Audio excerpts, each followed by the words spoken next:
Topeng Sang Direktur. Sebuah nama yang kuciptakan untuk diriku sendiri.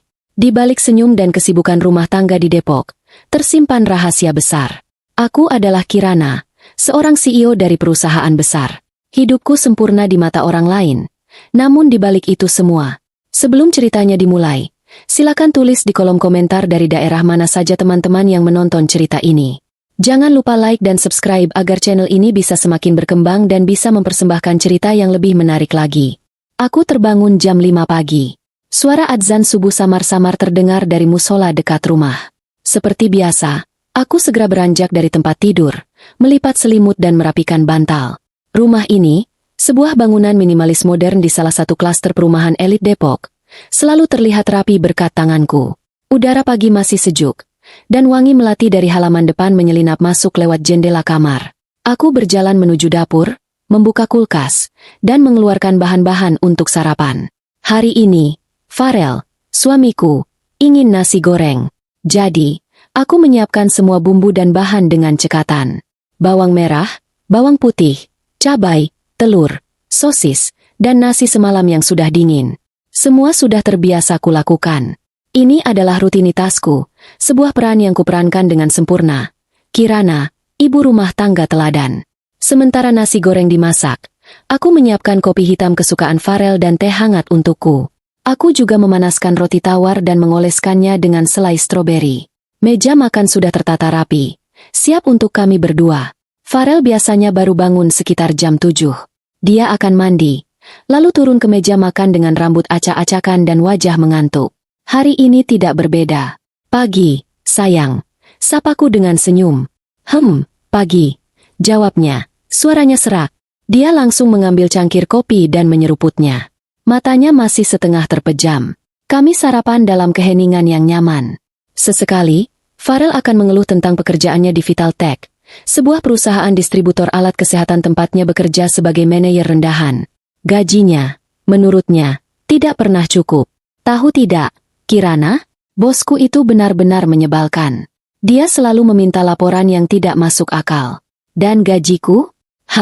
Tidak sebanding dengan semua kerja keras ini, keluhnya sambil mengunyah nasi goreng. Aku hanya tersenyum tipis, mengangguk. Sabar saja, sayang.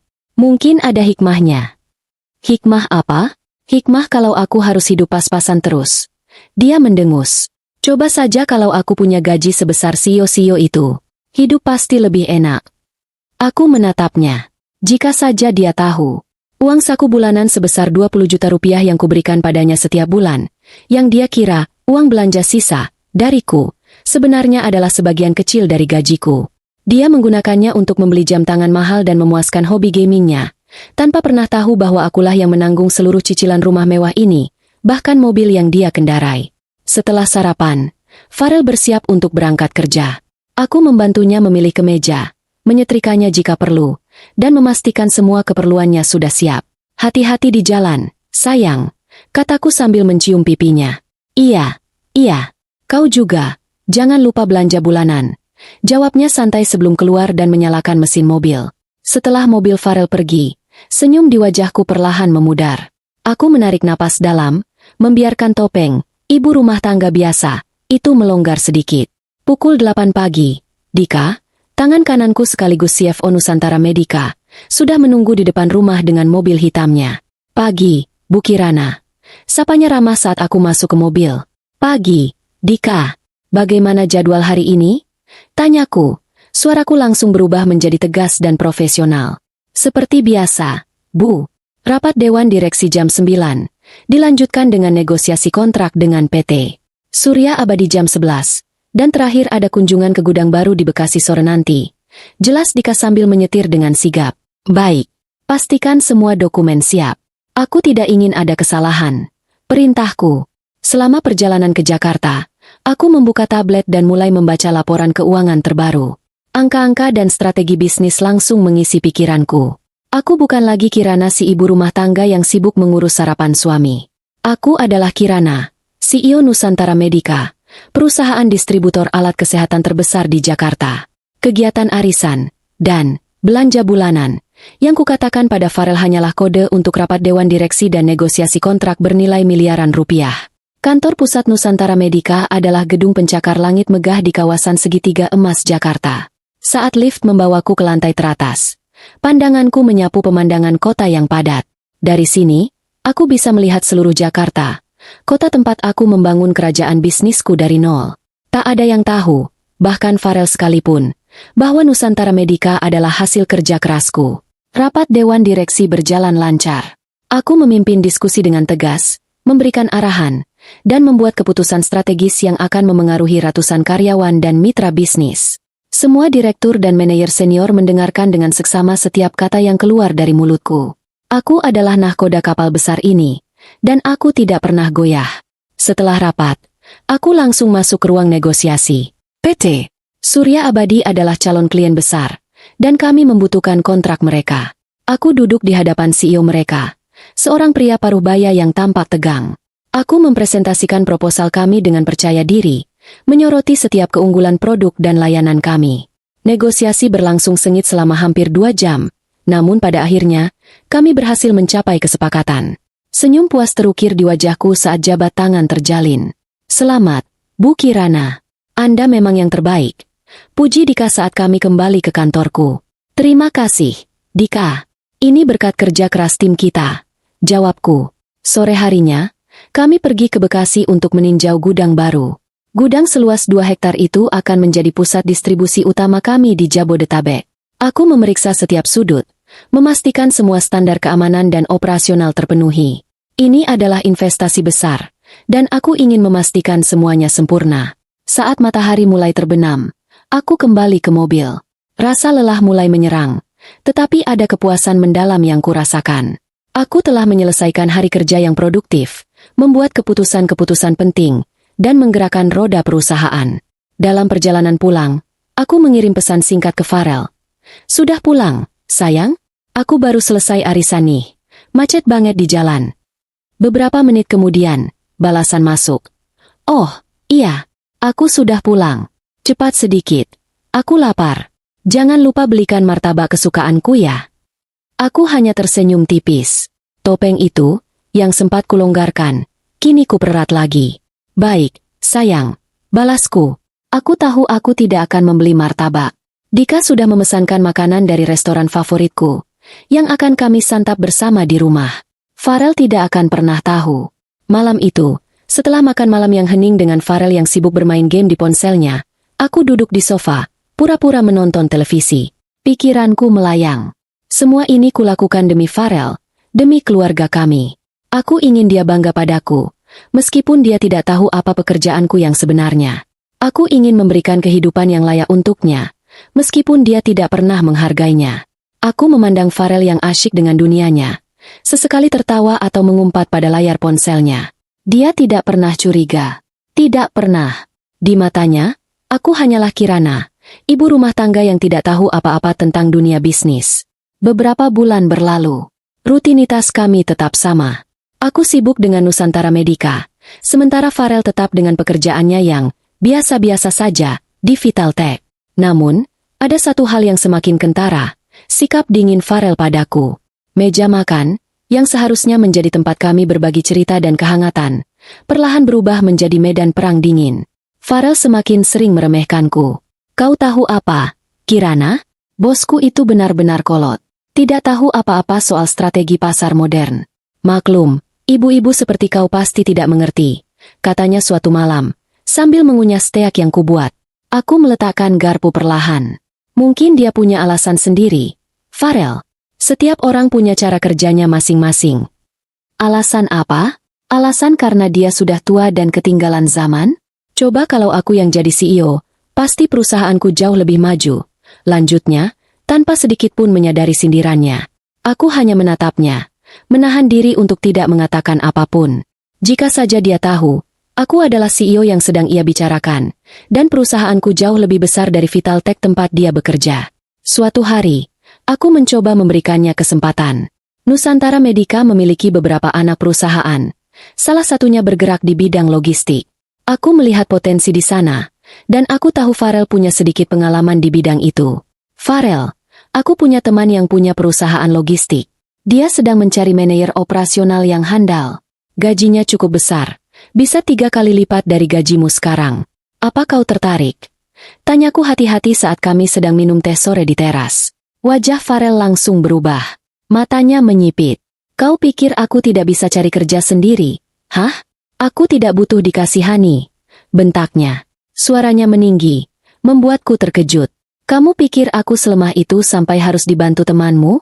Harga diriku di mana? Kirana? Aku terdiam. Niat baikku justru disalahartikan. Bukan begitu, Farel. Aku hanya berpikir. Berpikir apa? Berpikir aku tidak mampu? Aku punya harga diri. Kirana, jangan perlakukan aku seperti anak kecil yang harus disuapi. Dia berdiri, membanting cangkir tehnya di meja, untungnya tidak pecah, dan masuk ke dalam rumah. Aku menatap cangkir teh yang terbalik. Tehnya membasahi taplak meja. Hatiku sakit. Bukan hanya karena dia menolak, tetapi karena cara dia menolak. Sikapnya semakin angkuh, semakin tak terkendali. Puncaknya adalah saat ibuku, Indira, datang berkunjung. Ibuku adalah wanita sederhana dari Solo, yang sangat menyayangiku. Dia selalu datang dengan membawa oleh-oleh khas kampung halamannya dan senyum hangat.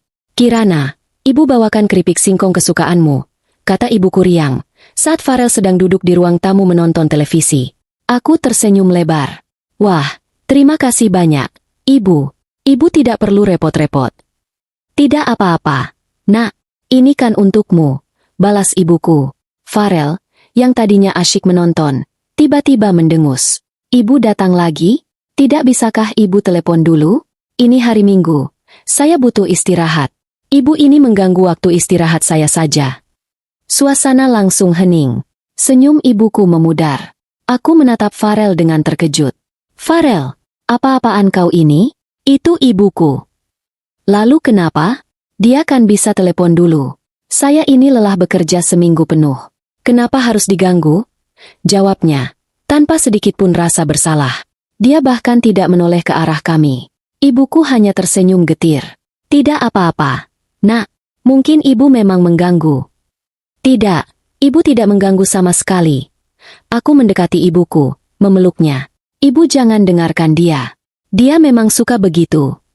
Tetapi ibuku sudah terlanjur sakit hati. Dia hanya sebentar di rumah, lalu pamit pulang dengan alasan ada urusan mendadak di Solo. Aku tahu itu bohong. Dia pulang karena sikap Farel. Aku merasa sangat bersalah dan marah pada Farel. Setelah ibuku pergi, aku menghampiri Farel. Farel, kau keterlaluan. Bagaimana bisa kau berbicara seperti itu pada ibuku? Kenapa? Memangnya salah? Dia kan bisa telepon dulu. Ini rumahku, aku berhak tenang.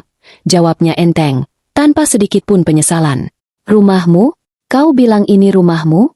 Kau tahu siapa yang membayar cicilan rumah ini setiap bulan? Hah? Suaraku meninggi. Aku sudah tidak tahan lagi. Farel menatapku sinis. Kau, jangan berlagak pahlawan. Kirana, kau hanya ibu rumah tangga. Paling juga uang cicilan itu dari uang saku yang kuberikan padamu untuk belanja. Sudahlah, jangan buat drama. Aku lelah. Dia lalu beranjak, masuk ke kamar, dan membanting pintu. Aku berdiri terpaku di ruang tamu. Air mata mulai menggenang di pelupuk mataku. Rasa sakit hati, marah, dan kecewa bercampur aduk. Dia benar-benar tidak tahu apa-apa. Tidak tahu bahwa setiap cicilan, setiap tagihan, setiap pengeluaran rumah ini kutanggung sendiri. Dia tidak tahu bahwa uang saku, 20 juta rupiah yang kuberikan padanya setiap bulan itu berasal dari hasil keringatku sendiri. Aku merasa sangat bodoh. Bodoh karena terlalu banyak memberi. Bodoh karena terlalu banyak menahan diri. Dan bodoh karena berharap dia akan berubah.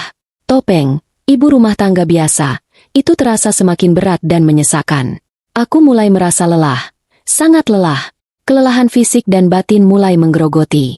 Aku sering merasa pusing dan mual akhir-akhir ini, tapi selalu kuabaikan. Aku pikir itu hanya efek stres. Malam itu, aku tidak bisa tidur. Aku menatap langit-langit kamar, membiarkan air mata mengalir. Aku bertanya-tanya, sampai kapan aku harus menjalani kehidupan seperti ini? Sampai kapan aku harus berpura-pura dan menahan diri? Aku menyentuh dadaku.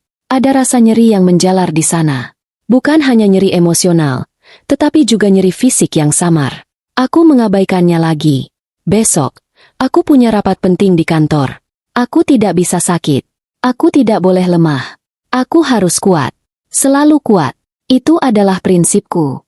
Beberapa minggu setelah pertengkaran hebat soal ibuku, kelelahanku mencapai puncaknya. Aku sudah mengabaikannya berbulan-bulan. Rasa pusing yang sering datang tiba-tiba, mual di pagi hari yang kusamarkan dengan alasan masuk angin, dan nyeri tumpul di dada yang kuanggap hanya stres biasa. Aku terus mendorong diriku, membelah diri antara Depok dan Jakarta, antara Kirana si ibu rumah tangga dan Kirana sang CEO. Topeng itu kini terasa seperti terbuat dari timah, menekan wajah dan dadaku hingga sesak. Hari itu, aku sedang memimpin rapat evaluasi kuartal ketiga di ruang Dewan Nusantara Medika. Ruangan itu dingin, di lantai 45, dengan pemandangan Jakarta terhampar di baliknya. Semua direktur hadir. Wajah-wajah serius menatap layar presentasi di depan. Dika duduk di sebelah kananku, seperti biasa, siap dengan data dan angka. Aku sedang di tengah-tengah penjelasan strategi penetrasi pasar baru. Kita perlu fokus pada. Tiba-tiba, kata-kata itu macet di tenggorokanku. Angka-angka di layar di depanku mulai berputar. Wajah Dika di sampingku terlihat ganda. Ruangan yang dingin tadi mendadak terasa panas dan pengap. Bu Kirana, Anda baik-baik saja? Suara Dika terdengar jauh, seperti dari dalam terowongan. Aku mencoba memegang pinggir meja, mencari pegangan. Tapi tanganku lemas. Saya. Kegelapan menyergapku. Hal terakhir yang kudengar adalah suara kursi bergeser serempak dan pekikan panik beberapa staf. Ketika aku membuka mata, bau antiseptik langsung menusuk hidungku. Putih. Semua di sekelilingku putih. Langit-langit, dinding, selimut yang menutupiku. Aku berada di rumah sakit. Dika berdiri di samping tempat tidur. Wajahnya pucat dan penuh kecemasan. Dika, apa yang terjadi? Rapatnya. SSSTT. Ibu tenang dulu. Ibu pingsan di ruang rapat. Ini di rumah sakit. Kata Dika pelan. Suaranya menenangkan. Ibu sudah di sini sejak kemarin. Dokter masih melakukan observasi. Kemarin? Jadi aku tidak sadar selama hampir 1 hari penuh? Kepalaku masih terasa berat. Dan ada jarum infus menancap di punggung tanganku. Berapa lama? Ibu harus istirahat. Saya sudah urus semuanya di kantor. Semua aman terkendali. Potong Dika. Dia tahu apa yang kupikirkan. Selama 2 hari berikutnya, aku menjalani serangkaian tes. CT scan, MRI, tes darah. Aku benci rumah sakit. Aku benci merasa lemah. Dika tidak pernah jauh. Dia mengatur segalanya, membawakanku makanan, dan menangani panggilan-panggilan penting dari kantor di luar ruanganku. Dan Farel? Aku sudah mengiriminya pesan sejak hari pertama sadar. Mas, aku di rumah sakit. Tadi pingsan di arisan. Sepertinya kelelahan. Tidak ada balasan. Pesan kedua ku kirim keesokan harinya. Mas, dokter bilang ada sesuatu yang serius. Aku butuh kamu. Tetap hening. Ponselku sepi dari panggilannya. Aku tahu dia membacanya. Centang birunya terlihat jelas. Tapi dia memilih diam. Pada hari ketiga, dokter masuk ke kamarku. Seorang onkolog senior dengan wajah ramah namun tatapan serius. Dika ada di sana, menemaniku. Ibu Kirana, katanya pelan, duduk di kursi samping tempat tidurku. Hasil tesnya sudah keluar. Kami menemukan adanya massa di area dada Anda. Sebuah tumor. Dunia seakan berhenti berputar. Tumor. Seberapa serius, dok? Suaraku bergetar. Dokter itu menarik napas panjang. Ini tumor yang cukup agresif, Bu. Kami perlu segera melakukan tindakan. Ibu harus memulai siklus kemoterapi secepatnya. Kemoterapi. Kata itu menghantamku seperti palu godam. Aku akan sakit parah. Aku akan lemah. Rambutku akan rontok. Aku menatap Dika. Matanya memerah. Tapi dia berusaha tegar. Kita akan lalui ini, Bu. Katanya mantap. Nusantara Medika punya fasilitas terbaik, dokter terbaik. Ibu akan sembuh. Aku mengangguk pelan, mencoba mencerna kenyataan baru ini. Aku, Kirana, sang CEO yang tangguh, kini adalah pasien kanker. Malam itu, aku terbaring lemah. Rasa takut mulai menjalar, tapi bukan takut mati. Aku takut kehilangan kendali. Aku takut tidak bisa memimpin perusahaan. Aku takut sendirian. Sekali lagi, aku mengirim pesan pada Farel. Dokternya bilang aku kena tumor. Harus kemoterapi. Mas, tolong datang. Aku menunggu. 1 jam. 2 jam. Tidak ada balasan. Aku akhirnya tertidur dalam kecemasan. 2 hari berlalu sejak diagnosis itu. 2 hari penuh keheningan dari Farel. Aku sudah mulai menerima kenyataan bahwa aku harus berjuang sendirian. Perawat baru saja selesai memasang infus untuk persiapan kemoterapi pertamaku besok pagi, ketika pintu kamarku terbuka. Farel berdiri di sana. Dia tidak terlihat cemas atau sedih. Dia terlihat rapi. Dia memakai kemeja polo bersih dan celana jeans, seakan baru pulang dari kafe. Dia tidak membawa bunga, tidak membawa buah. Dia hanya berdiri di ambang pintu, menatapku dengan ekspresi datar. "Mas." Suaraku tercekat. Sedikit harapan muncul di hatiku. Mungkin dia hanya syok. Mungkin dia butuh waktu.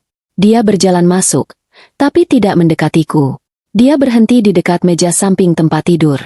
Matanya memandang berkeliling ruangan VIP yang mewah ini. "Kamar yang bagus," katanya dingin. "Pasti mahal.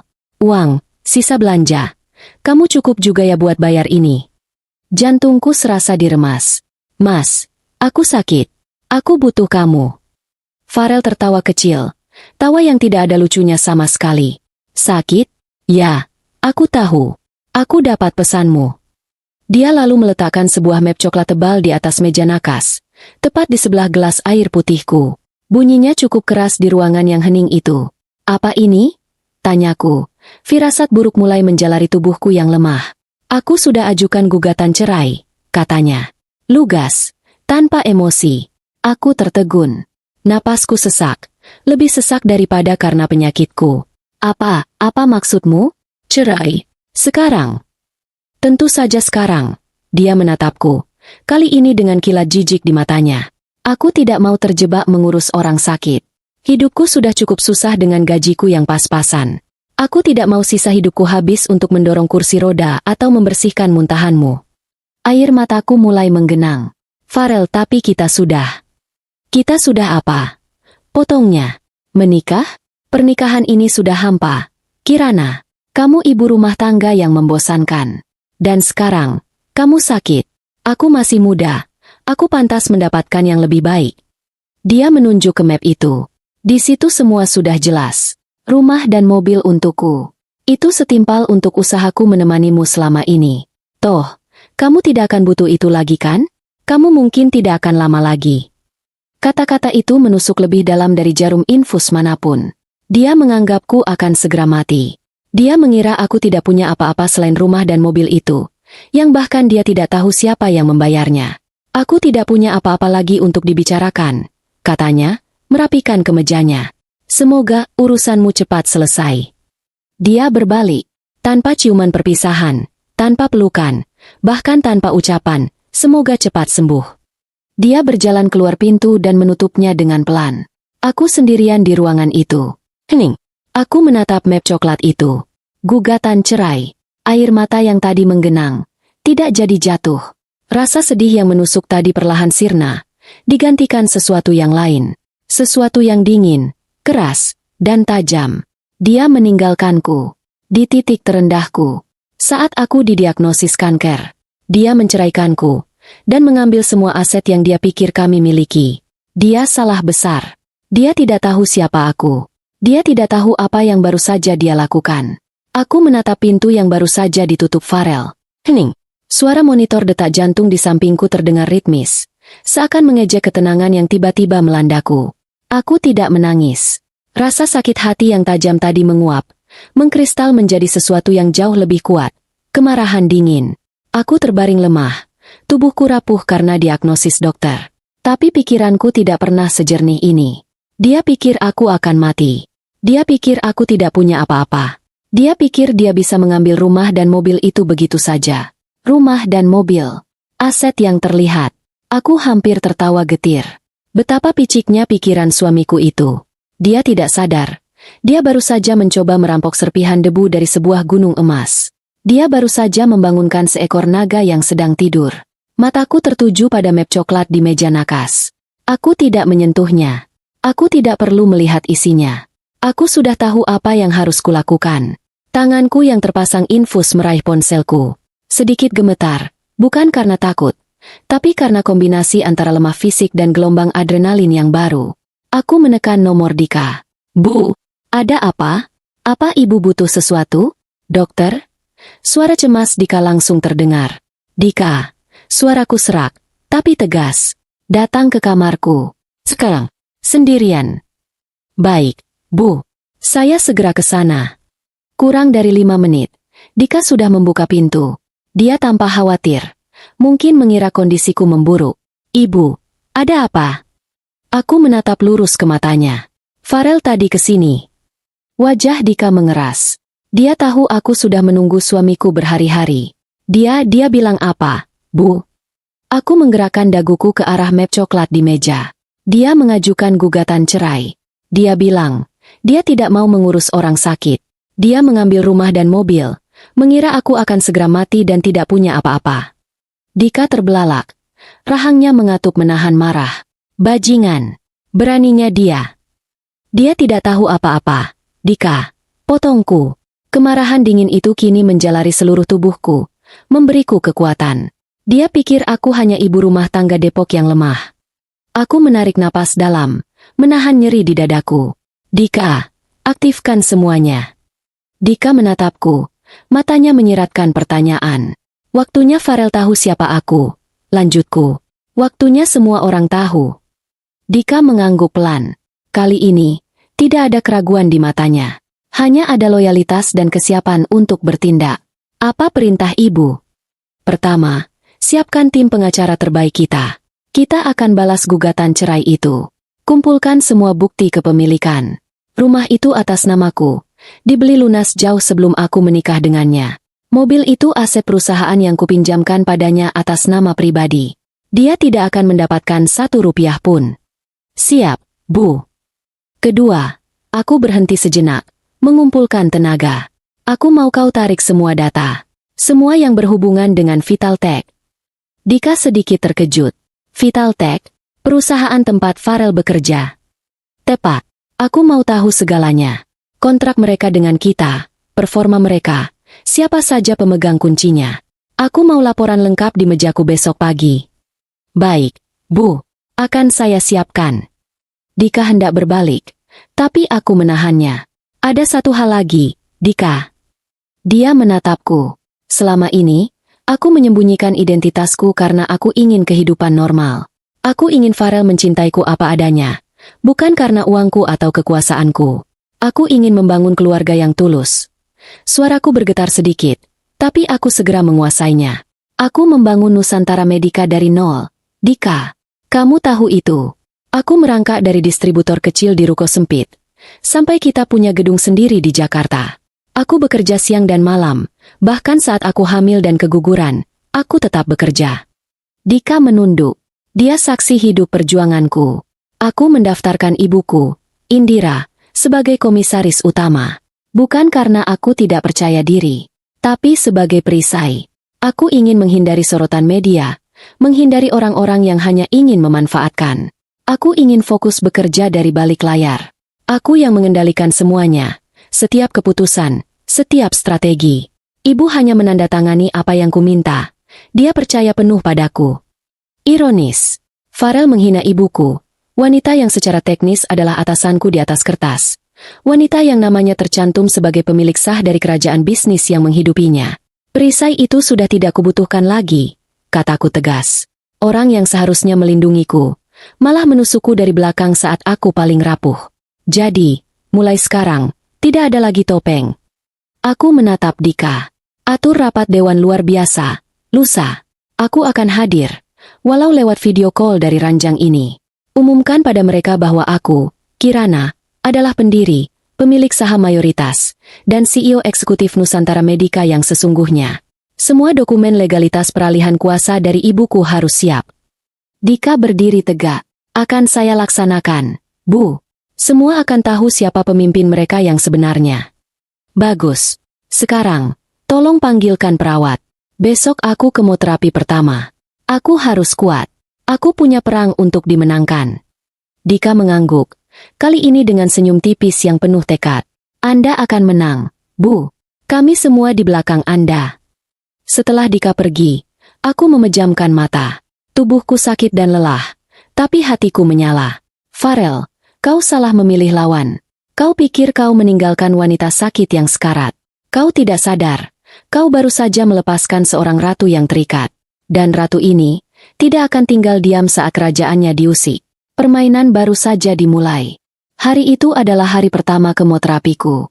Pagi-pagi sekali, seorang perawat dengan seragam putih bersih dan senyum profesional masuk ke kamarku. Dia membawa kantong infus berisi cairan bening. "Sudah siap, Bu Kirana?" tanyanya lembut. Aku mengangguk. Bibirku terasa kering. "Aku siap. Aku harus siap." Perawat itu dengan terampil menusukkan jarum ke punggung tanganku, menyambungkannya ke selang. Aku merasakan cairan itu mulai mengalir masuk. Dingin. Sensasi yang aneh. Seakan ada es yang menjalar perlahan di pembuluh darahku. Efek sampingnya mungkin akan terasa beberapa jam lagi. Bu. Mual. Lemas. Nanti saya akan berikan obat anti mualnya. Jelasnya. "Terima kasih, Sus." Jawabku pelan. Perawat itu pergi, meninggalkanku sendirian dengan tiang infus dan cairan kimia yang kini menjadi sekutu sekaligus musuhku. Aku memejamkan mata, mencoba fokus. Rasa dingin itu mulai menyebar. Aku tidak boleh lemah. Tidak sekarang. Pintu diketuk pelan. Dika masuk, membawa laptop dan setumpuk dokumen. Wajahnya masih tegang, tapi ada tekad baru di matanya setelah percakapan kami semalam. "Selamat pagi, Bu. Bagaimana perasaan Ibu?" tanyanya. Suaranya pelan, matanya melirik ke kantong infus. Seperti ada es di dalam nadiku. "Dika." Tapi otakku bekerja normal. Kataku, "Mana laporannya?" Dika menarik kursi, duduk di samping tempat tidurku. Dia membuka laptopnya dan meletakkan dokumen di meja samping tempat tidur. Hati-hati agar tidak menyenggol map coklat dari Farel yang masih tergeletak di sana. Aku sengaja tidak membuangnya. Itu adalah pengingat. "Sudah saya periksa, Bu." Dika memulai. Suaranya kembali profesional. "Vitaltech, perusahaan tempat Pak Farel bekerja. Mereka adalah klien kita sejak tepat setahun yang lalu." Aku ingat, kataku datar. Dan benar dugaan Ibu. Kontrak mereka dengan Nusantara Medica mencakup pembelian alat-alat diagnostik canggih dan bahan habis pakai. Nilai kontraknya sangat signifikan.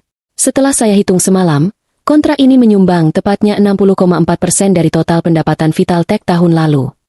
Aku mengangguk. Angka itu sesuai perkiraanku. Mereka akan kolaps tanpa kita. Dalam 3 bulan, Bu. Maksimal. Dika membenarkan. Mereka tidak punya klien lain sebesar kita. Mereka terlalu bergantung pada kita. Tentu saja mereka bergantung. Aku yang merancangnya demikian. Aku ingat setahun yang lalu. Farel pulang dengan wajah muram selama berminggu-minggu. Dia mengeluh gagal mendapatkan klien baru. Dia merasa tidak berguna, gajinya stagnan. Dia marah-marah di rumah, melampiaskannya padaku. "Kamu enak cuma di rumah. Arisan, belanja, tidak tahu susahnya cari uang." Bentaknya waktu itu. Aku muak mendengarnya. Bukan muak karena bentakannya, tapi muak melihatnya begitu putus asa. Aku ingin dia merasa berhasil. Aku ingin dia bangga pada dirinya sendiri. Jadi, aku melakukan sesuatu. Aku menelepon Dika. "Dika, ada perusahaan namanya Vitaltech. Aku mau kita buka tender pengadaan alat diagnostik. Undang mereka." "Tapi Bu," Dika waktu itu protes. "Portofolio mereka biasa saja. PT Cahaya Medica jauh lebih baik dan lebih murah." "Aku tidak peduli," kataku tegas. "Atur agar Vitaltech presentasi. Pastikan manajer yang menangani namanya Farel. Dan pastikan mereka menang." Dika, walau bingung, melaksanakannya. Kami membuat tender itu seolah-olah sangat kompetitif. Tim analis kami terpaksa bekerja lembur untuk membuat proposal Farel yang biasa-biasa saja itu terlihat brilian di atas kertas. Farel pulang hari itu dengan wajah berseri-seri. "Aku berhasil, Kirana. Aku menang. Aku dapat kontrak besar dari Nusantara Medica. Kamu lihat, kan? Aku ini hebat. Aku yang menyelamatkan perusahaanku." Dia memelukku erat. Aku hanya tersenyum dan mengucapkan selamat. Menelan kebohongan itu demi egonya. Aku memberinya kemenangan itu sebagai hadiah, agar dia bisa berhenti mengeluh dan merasa menjadi pria sejati. Dan sekarang, hadiah itu akan kutarik kembali. "Bu?" Suara Dika membuyarkanku dari lamunan. "Vitaltech, apa yang akan kita lakukan?" Aku menarik napas. Ada rasa logam aneh di mulutku. Efek awal kemoterapi. "Buka laptopmu, Dika." Siapkan email resmi. Dika menatapku. Sekarang, Bu. Sekarang. Dika segera membuka program emailnya. Atas nama siapa, Bu? Atas namaku, Kirana. Cantumkan jabatanku yang sebenarnya. Pendiri dan CEO Nusantara Medica. Kirimkan ke CEO Vitaltech. Siapa namanya? Baskoro. Pak Baskoro, jawab Dika. Jari-jarinya siap di atas keyboard. Baik. Untuk Bapak Baskoro. Subjek, pemutusan kontrak kerjasama, segera. Dika mengetik dengan cepat. Isinya. Aku mulai mendikte. Suaraku pelan tapi mantap. Dengan hormat, sehubungan dengan temuan audit internal dan investigasi mendalam yang dilakukan oleh tim kami. Aku berhenti sejenak, memikirkan kata-kata yang tepat. Kata-kata yang menusuk tanpa memberi ruang negosiasi. Kami menemukan adanya pelanggaran etika berat dan praktik bisnis yang tidak profesional di internal perusahaan Anda, Vitaltech. Pelanggaran etika berat, Bu? Dika mengulang, sedikit ragu. Ya, tulis saja begitu. Kataku, lanjutkan. Pelanggaran ini sangat bertentangan dengan prinsip integritas dan tata kelola yang dijunjung tinggi oleh Nusantara Medica. Oleh karena itu, dengan sangat menyesal, kami memutuskan untuk menghentikan seluruh kontrak kerjasama antara Nusantara Medica dan Vitaltech, efektif berlaku segera setelah email ini diterima. Hening sejenak di ruangan itu. Hanya terdengar suara ketikan Dika dan tetesan pelan dari tiang infusku. Tambahkan penutup standar, kataku. Terima kasih atas kerjasama yang telah terjalin. Hormat kami, Kirana, CEO. Dika selesai mengetik.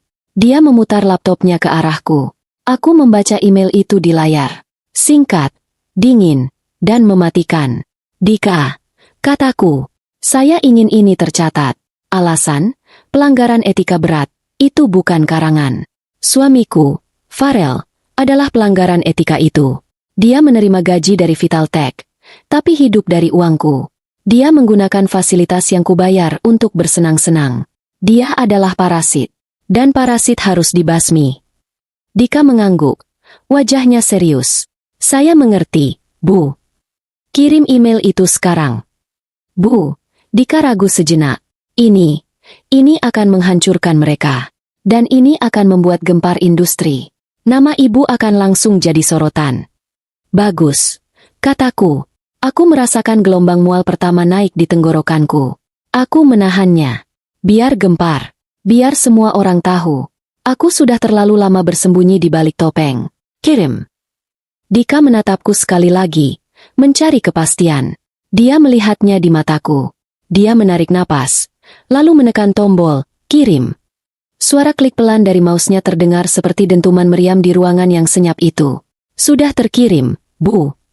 Bagus, bisikku. Aku memejamkan mata. Rasa mual itu semakin kuat. Sekarang, tolong tinggalkan saya. Saya perlu istirahat. Dan Dika, siapkan tim pengacara kita. Aku mau mereka siap saat Pak Baskoro menelepon. Baik, Bu.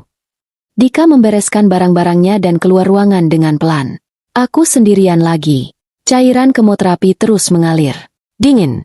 Aku meraih baskom kecil di samping tempat tidur, bersiap untuk gelombang mual pertama. Langkah catur pertama sudah dijalankan. Bidakku sudah maju. Aku lemah di ranjang ini, tapi di luar sana, kerajaanku baru saja melepaskan tembakan pertamanya. Di gedung perkantoran lain di Jakarta Selatan, Baskoro, CEO Vitaltech, sedang menikmati kopi paginya. Dia baru saja menyelesaikan rapat rutin dengan tim marketing. Suasana hatinya cukup baik. Bisnis berjalan lancar, terutama berkat kontrak stabil dari Nusantara Medica. Notifikasi email masuk di laptopnya. Dari Kirana, CEO Nusantara Medica. Baskoro mengerutkan kening. Kirana? CEO? Bukankah komisaris utamanya Ibu Indira? Dan setahunya, penghubung mereka adalah Dika, sang CFO.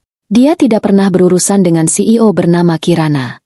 Mungkin ada perubahan struktur. Dia membuka email itu. Matanya membaca baris pertama. Pemutusan kontrak kerjasama, segera. Cangkir kopi di tangannya membeku di udara. Dia membaca kalimat berikutnya. Pelanggaran etika berat. Efektif berlaku segera. Dia membaca email itu 3 kali. Tangannya mulai gemetar. Cangkir itu diletakkannya dengan tergesa-gesa di meja. Sedikit kopi tumpah. Tidak mungkin, gumamnya. Dia meraih kalkulator. Otaknya langsung menghitung. Nusantara Medica.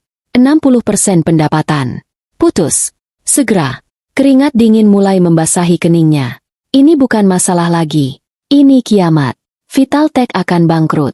Ratusan karyawan akan di-PHK. Rumahnya, mobilnya, reputasinya hancur. Pelanggaran etika apa? Pikirnya panik.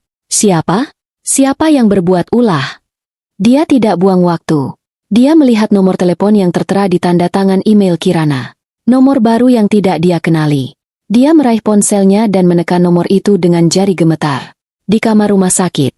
Aku baru saja selesai muntah. Kepalaku pusing. Tubuhku lemas. Ponsel bisnisku, yang diletakkan di kadinakas, berdering. Aku melihat layarnya. Baskoro, Vitaltech. Aku sudah menduganya. Aku menarik napas.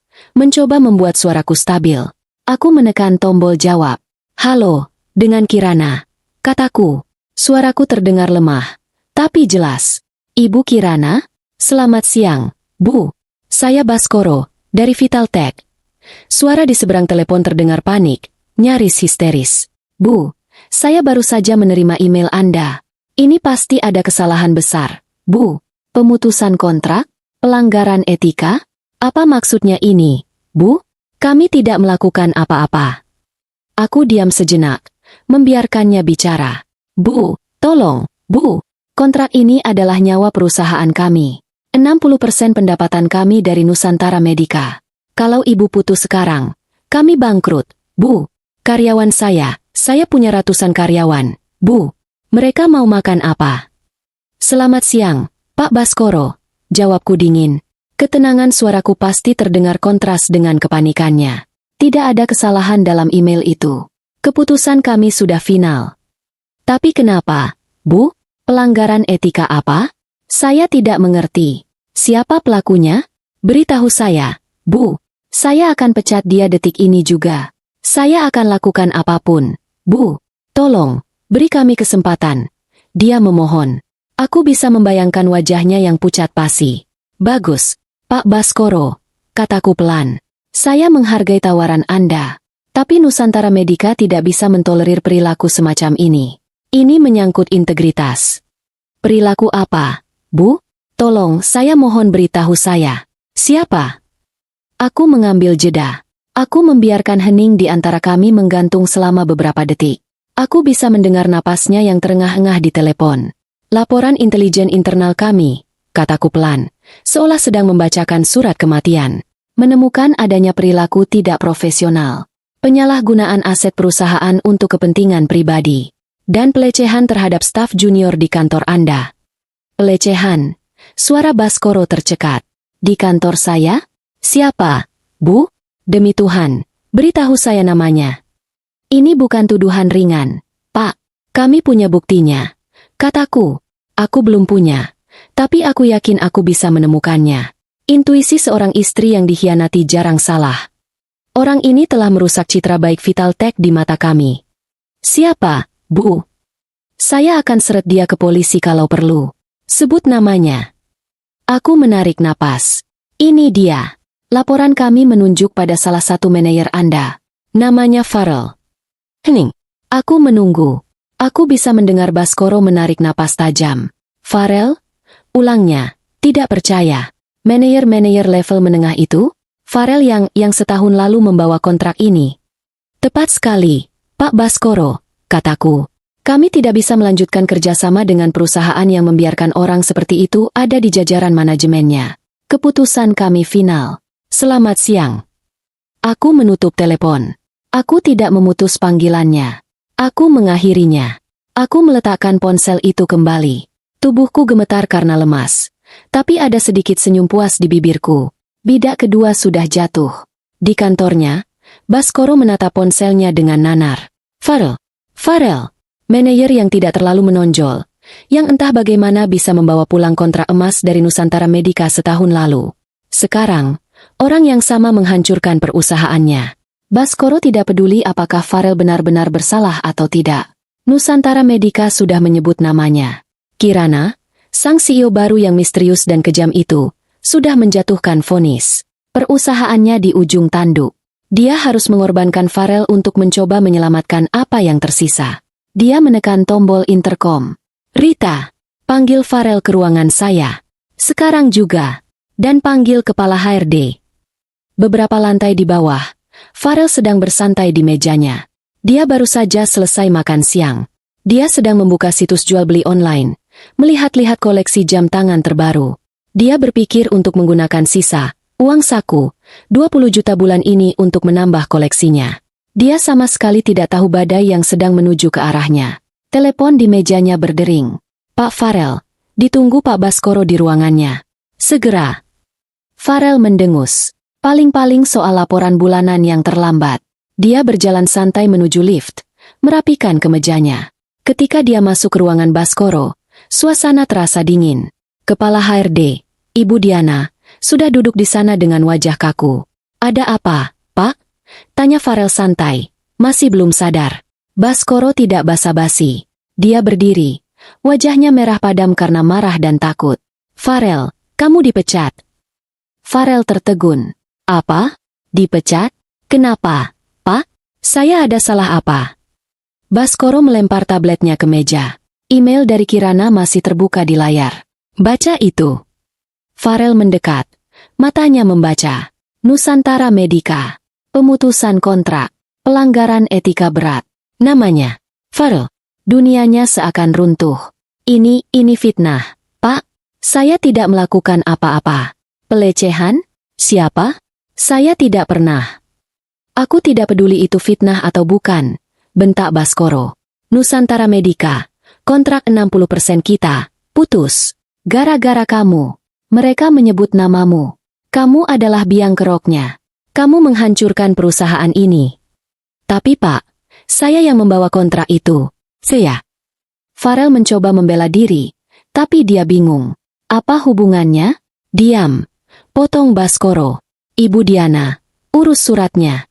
"Farel, kamu angkat kaki dari sini detik ini juga. Satpam akan mengawalku mengosongkan mejamu." "Pak, tapi..." "Tidak ada tapi-tapi. Ambil barang pribadimu saja. Jangan sentuh komputer atau dokumen apapun. Kartu aksesmu sudah dimatikan. Keluar." Farel terdorong keluar ruangan. 2 orang satpam sudah menunggu. Mereka mengikutinya ke mejanya. Semua mata di lantai itu memandangnya. Bisik-bisik mulai terdengar. Dia, yang tadi pagi masih merasa sebagai manajer sukses, kini diperlakukan seperti penjahat. Dia hanya bisa mengambil dompet, kunci mobil, dan ponselnya. Tas kerjanya ditahan. "Ini aset perusahaan," kata satpam itu dingin.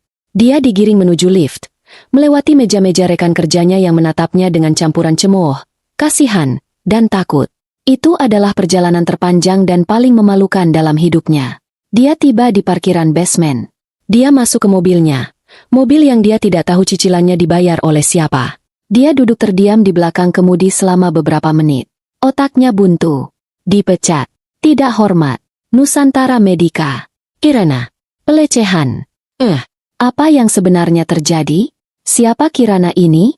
Kenapa dia melakukan ini padanya? Dia menyalakan mesin. Dengan linglung, dia mengemudikan mobilnya pulang ke Depok. Dia butuh jawaban. Dia akan bertanya pada Kirana. Istrinya itu pasti tahu sesuatu. Mungkin, arisan.nya punya koneksi. Dia tiba di rumah mewah mereka sore itu. Rumah masih sepi. Dia masuk, melempar kunci ke meja. Wajahnya pucat. Dia bingung. Dia marah. Dia takut. Dia duduk di sofa empuk di ruang tamu, menunggu istrinya pulang. Menunggu Kirana, si ibu rumah tangga biasa yang tidak tahu apa-apa itu. "Aku pulang dari rumah sakit sore itu, 3 hari setelah kemoterapi pertama. Dika mengantarku sampai ke pintu. Tubuhku terasa seperti bukan milikku. Setiap sendi ngilu, dan ada rasa mual konstan yang menggantung di tenggorokanku. Aku lemah, tapi pikiranku setajam silet. Ibu yakin tidak apa-apa sendirian? Saya bisa minta perawat jaga di sini," tawar Dika. Wajahnya penuh kekhawatiran. "Tidak perlu, Dika. Aku baik-baik saja. Aku hanya perlu istirahat," kataku. "Pastikan tim pengacara siaga." "Baik, Bu. Mereka sudah siap." Aku masuk ke dalam rumah. Rumah yang terasa asing. Terlalu besar, terlalu mewah, dan terlalu penuh dengan kenangan palsu. Aku melihat sekeliling. Semuanya bersih. Farel pasti menyewa jasa pembersih, menggunakan uang yang kuberikan padanya. Dia ada di sana, duduk di sofa ruang tamu, persis seperti dugaanku. Dia terlihat kacau. Kemeja yang dipakainya kusut, rambutnya acak-acakan, dan ada lingkaran hitam di bawah matanya. Dia tampak seperti orang yang tidak tidur berhari-hari. Saat dia melihatku masuk, lemah dan sedikit terhuyung, dia langsung berdiri. Wajahnya campuran antara marah, bingung, dan putus asa. "Kirana," serunya, "kamu dari mana saja? Aku meneleponmu tidak diangkat. Kamu sakit apa sebenarnya? Kenapa kamu di rumah sakit semewah itu?" Dia berjalan cepat ke arahku. Nadanya menuntut. "Aku dipecat. Kirana, kamu dengar tidak? Aku dipecat." Dia mengacak-acak rambutnya dengan frustrasi. "Mereka bilang aku melakukan pelanggaran etika. Pelecehan. Ini gila. Ini semua fitnah." Aku hanya diam, menatapnya. Topeng, ibu rumah tangga penurut, yang biasa kupakai sudah kulepas dan kutinggalkan di rumah sakit. "Ada perusahaan gila namanya Nusantara Medica." Lanjutnya, suaranya meninggi. "Mereka memutuskan kontrak. Mereka bilang gara-gara aku. Dan yang lebih aneh, CEO-nya namanya Kirana. Sama seperti kamu. Ini pasti ada konspirasi. Teman-teman arisan kamu. Apa mereka tidak punya kenalan yang bisa bantu? Kamu harus." "Aku tahu," potongku.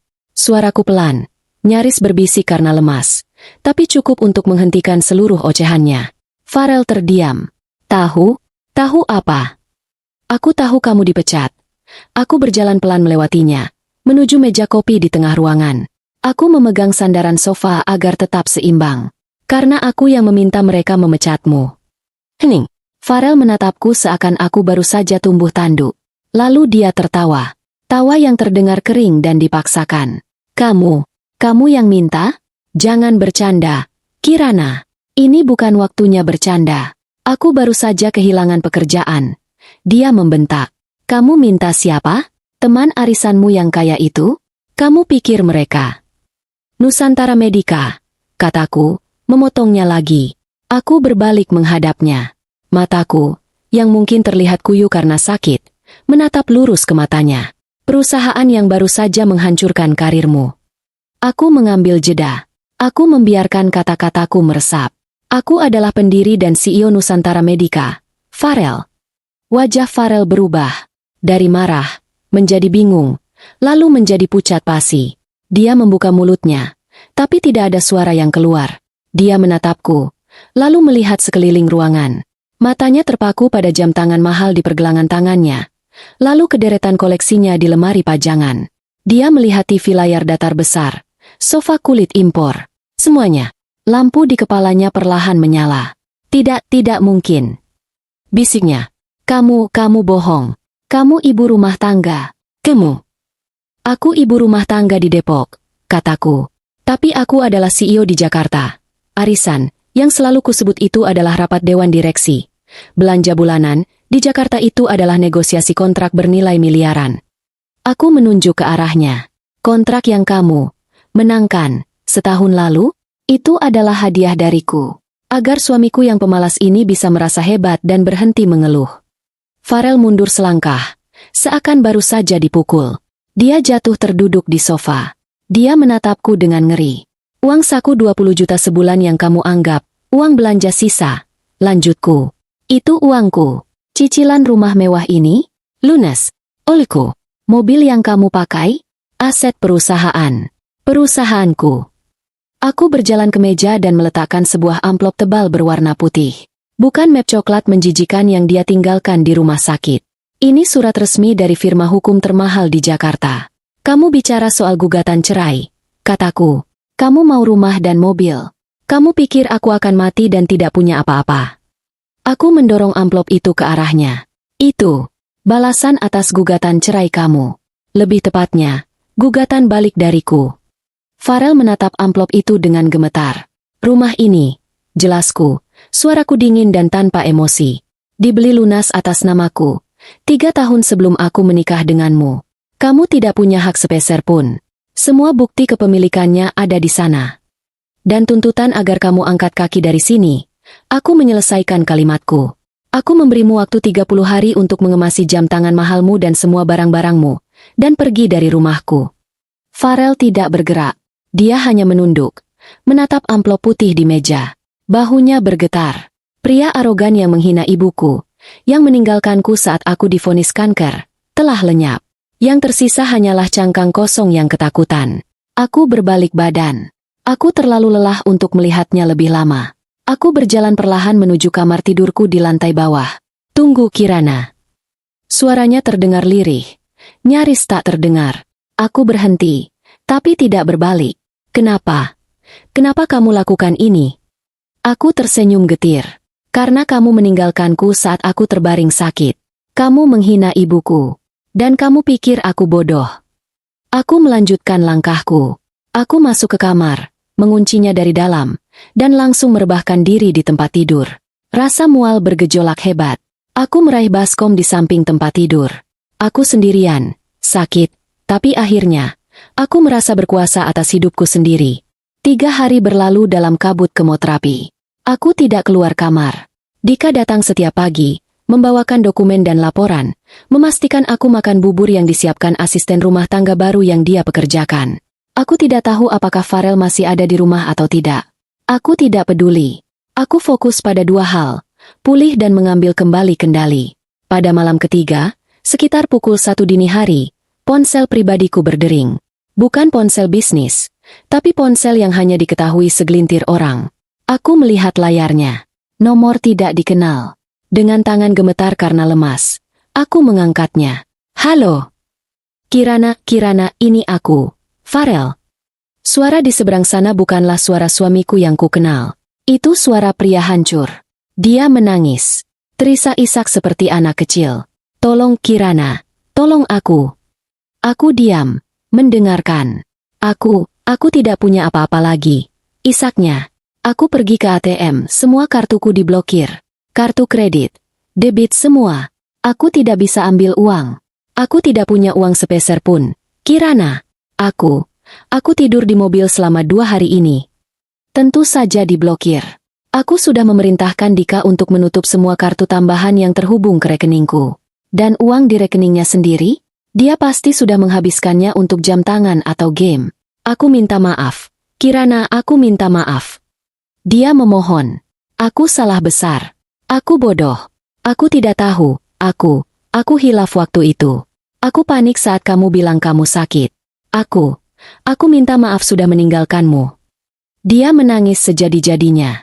Tolong beri aku kesempatan kedua. Aku janji. Aku akan berubah. Aku akan merawatmu. Kirana. Aku akan menemanimu kemoterapi. Aku akan melakukan apa saja. Tolong jangan ceraikan aku. Jangan usir aku. Aku memejamkan mata. Rasa mual di perutku semakin menjadi. Bukan karena kemo. Karena suaranya. Kesempatan. Kataku. Suaraku serak.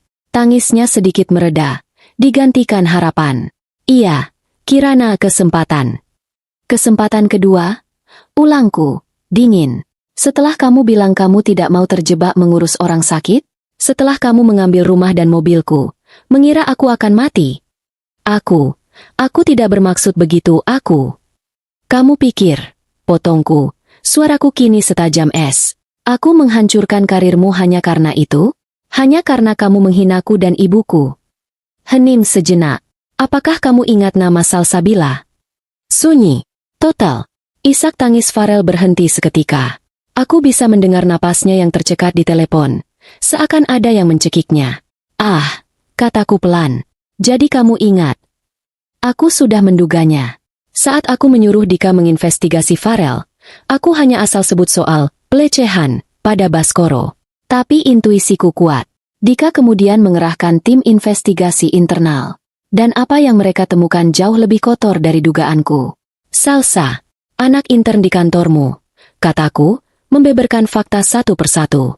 Gadis muda yang baru lulus, yang sering kamu bimbing, lembur di ruanganmu, yang kamu ajak dinas luar kota ke Bandung 2 bulan lalu, padahal itu akhir pekan. Kirana, aku bisa jelaskan itu tidak seperti yang kamu pikirkan. Suaranya bergetar hebat, kali ini bukan karena sedih, tapi karena takut. Tidak seperti yang kupikirkan. Aku tertawa kecil, tawa yang kering dan menyakitkan. Aku punya foto-fotonya. Farel, aku punya bukti transfermu padanya. Kamu membelikannya apartemen kecil. Kamu menggunakan uang siapa? Farel? Uangku. Uang istri sahmu, yang sedang kelelahan setengah mati mengurus perusahaan agar kamu bisa hidup mewah. Aku melanjutkan, tidak memberinya jeda. Pelanggaran etika yang kutulis di email itu nyata. Kamu menyalahgunakan posisimu. Kamu melecehkan anak magang. Kamu menggunakan aset perusahaan, mobil yang kubelikan, untuk membawa selingkuhanmu. Kamu adalah sampah, Farel. Kirana, tolong jangan.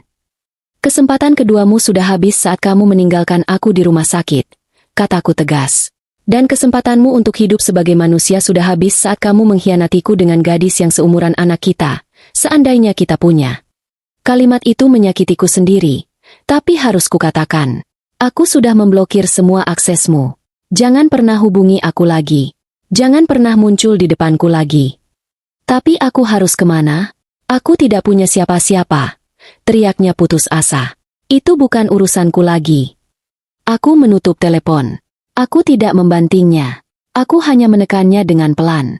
Lalu, dengan jari yang sedikit gemetar karena lemas dan marah, aku membuka kontak dan memblokir nomor tidak dikenal itu. Aku bersandar di bantal.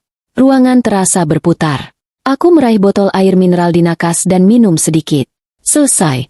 Benar-benar selesai. Kehancuran Farel tidak terjadi dalam sekejap. Kehancuran adalah proses yang lambat, menggerogoti sedikit demi sedikit, sama seperti penyakit yang dulu ia hina. Setelah panggilan telepon yang memalukan malam itu, Farel benar-benar terputus. 30 hari batas waktunya di rumah Depok terasa seperti hukuman mati. Dia mencoba mencari pekerjaan. Dia masih menyimpan sedikit arogansi, berpikir bahwa pemecatannya dari Vitaltech hanyalah kecelakaan. Dia menelepon beberapa koneksi lama di industri logistik dan alat kesehatan. Halo, bro. Apa kabar? Dengar-dengar di tempat lo lagi ada lowongan manajer ya? Sapanya pada seorang teman lama, mencoba terdengar santai. Suara di seberang telepon langsung berubah dingin. Oh, Elo, Rel. Iya, ada. Tapi, kayaknya nggak cocok buat Elo, deh. Lo, kenapa? Gue pengalaman, kan? Lo tahu sendiri gue yang bawa kontrak Nusantara Medica ke Vitaltech.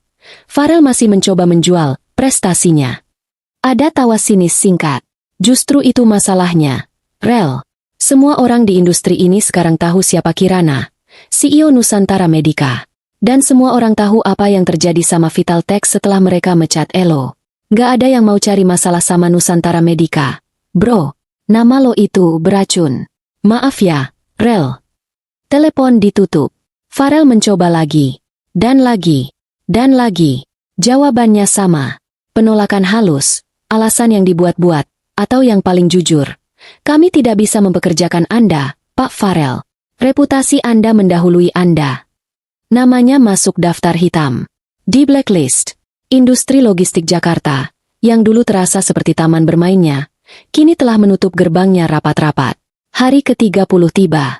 Sebuah mobil hitam elegan berhenti di depan rumah Depok. Bukan Kirana. 3 orang pria berjas rapi keluar. Tim pengacara. Selamat siang, Pak Farel. Waktu Anda sudah habis. Kata yang paling senior, suaranya datar. Tapi, saya mau bicara dengan Kirana. Ini rumah saya juga. Saya suaminya. Farel mencoba berteriak. Ibu Kirana sudah mendelegasikan semua urusan pada kami. Dan secara hukum, ini bukan rumah Anda. Anda punya waktu 1 jam untuk mengemasi barang-barang pribadi Anda. 2 orang satpam akan mengawasi.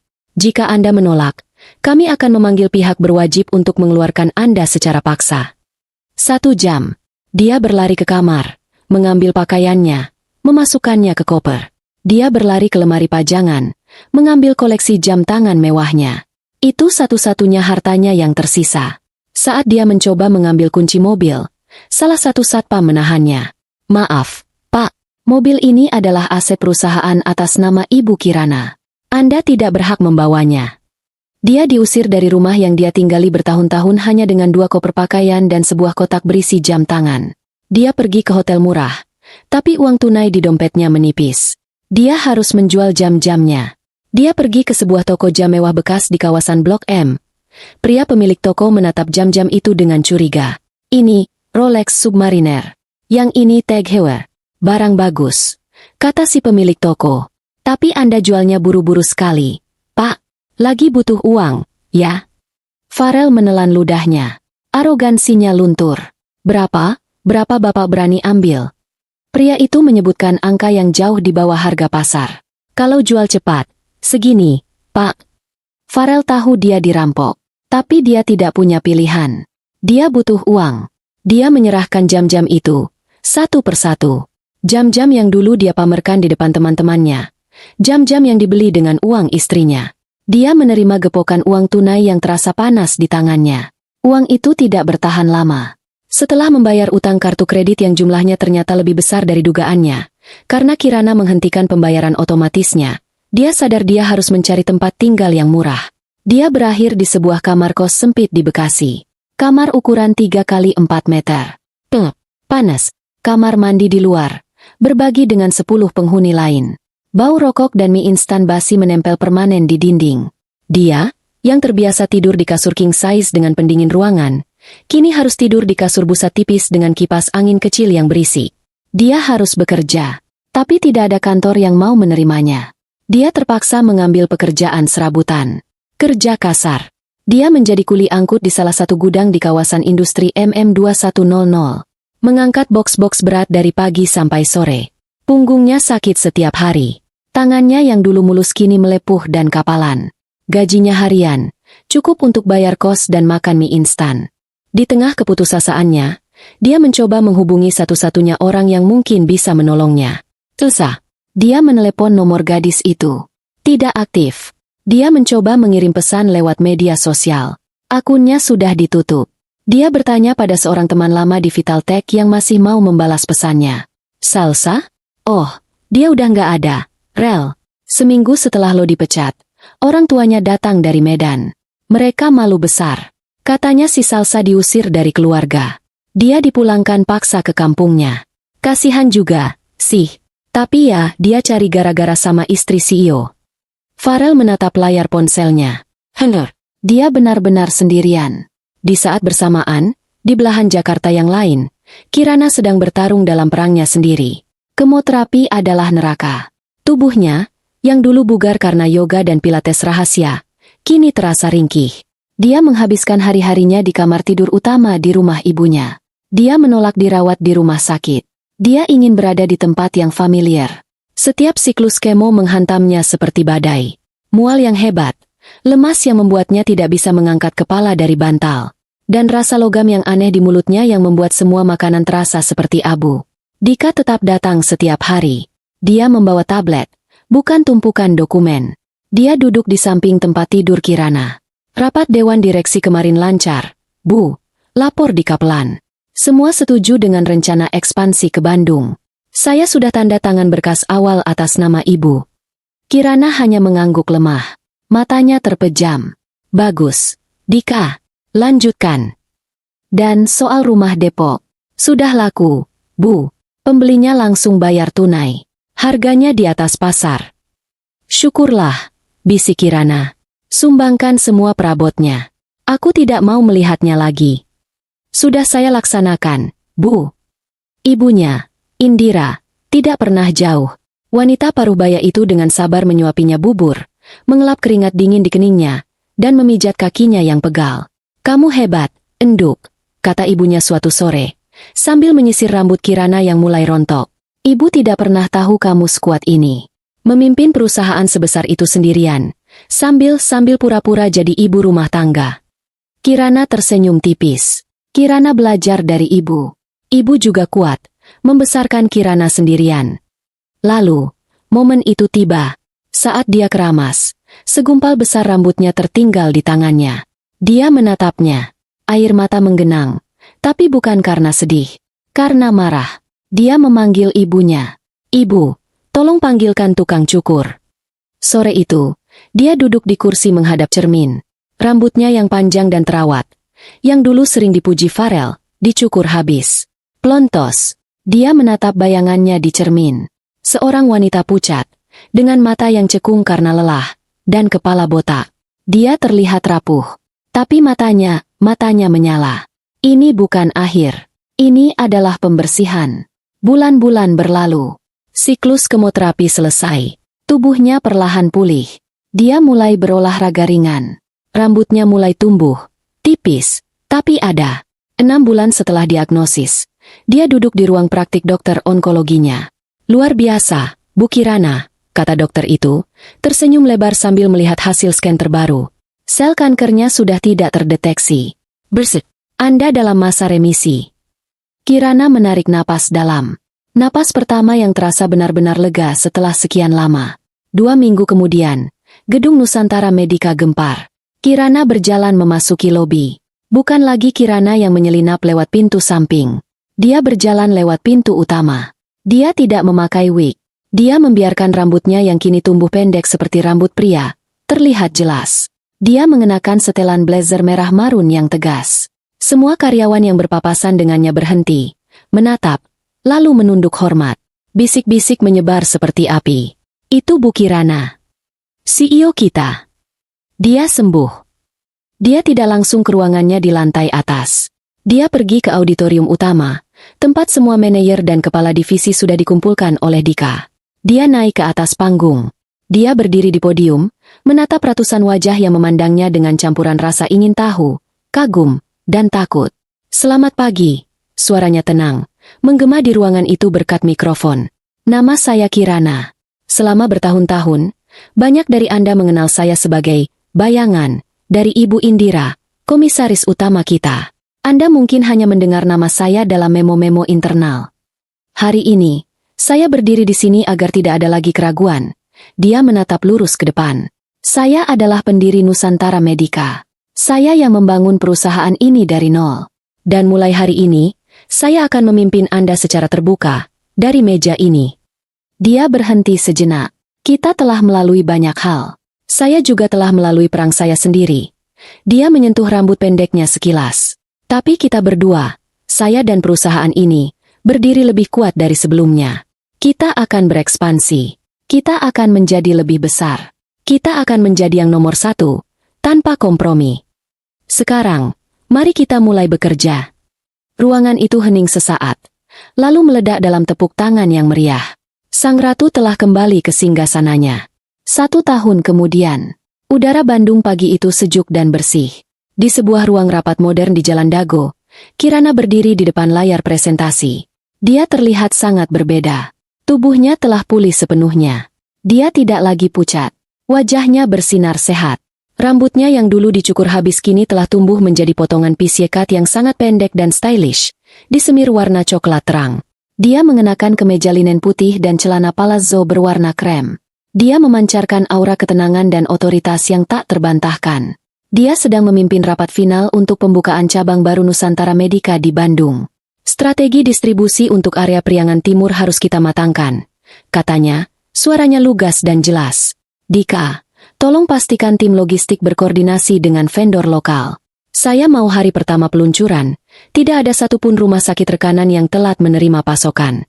Siap, Bu, jawab Dika, yang duduk di ujung meja. Dia masih setia mendampingi, kini dengan jabatan baru sebagai wakil direktur utama. Rapat selesai dengan sukses. Semua orang di ruangan itu menatapnya dengan hormat. Kirana yang baru ini lebih fokus, lebih tegas, namun juga lebih bijak. Dia tidak lagi menyembunyikan apapun. Sore itu, dia tidak kembali ke hotel. Dia pulang. Baginya kini bukan lagi rumah mewah yang penuh fasad di Depok. Dia kini tinggal di sebuah villa yang tenang di kawasan Dago Pakar. Sebuah rumah 1 lantai dengan banyak kaca, dikelilingi taman bunga yang rimbun. Dari teras belakangnya, pemandangan kota Bandung terhampar seperti permadani berkelip di malam hari. Dia mengganti pakaian kerjanya dengan kaftan katun yang nyaman, lalu duduk di teras, memegang secangkir teh jahe hangat. Dia menikmati keheningan, sesuatu yang dulu tidak pernah dia miliki. Tak lama kemudian, Dika datang. Dia membawa beberapa dokumen terakhir yang perlu ditandatangani.